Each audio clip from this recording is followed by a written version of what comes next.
Lemon சாதம், தயிர் சாதம், தக்காளி சாதம் அப்படின்னு எல்லா வெரைட்டி ரைஸோடு சூப்பராக மேட்ச் ஆகிற ஒரு சூப்பரான வாழைக்காய் ஃப்ரை தான் பார்க்க போகிறோம்.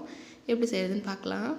இன்றைக்கி 2 வாழைக்காய் தான் எடுத்திருக்கேன். அதை நல்லா தோல் சீவிட்டு சின்ன சின்னதாக கட் பண்ணி நம்ம தண்ணியில் போட்டு இது கூட கொஞ்சம் உப்பு சேர்த்து நல்லா வேக வச்சு எடுத்துக்கலாம். ஒரு 80% வெந்தோடனே எடுத்து தனியாக எடுத்து வச்சுருங்க.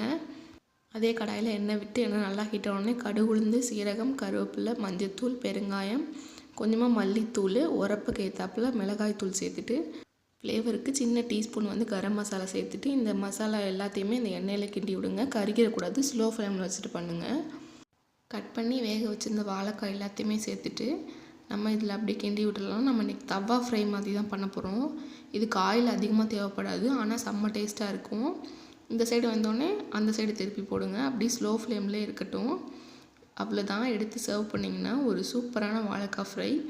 கண்டிப்பாக ட்ரை பண்ணி பார்த்துட்டு இந்த ரெசிபி எப்படி இருக்குன்னு மறக்காமல் கமெண்ட் பண்ணி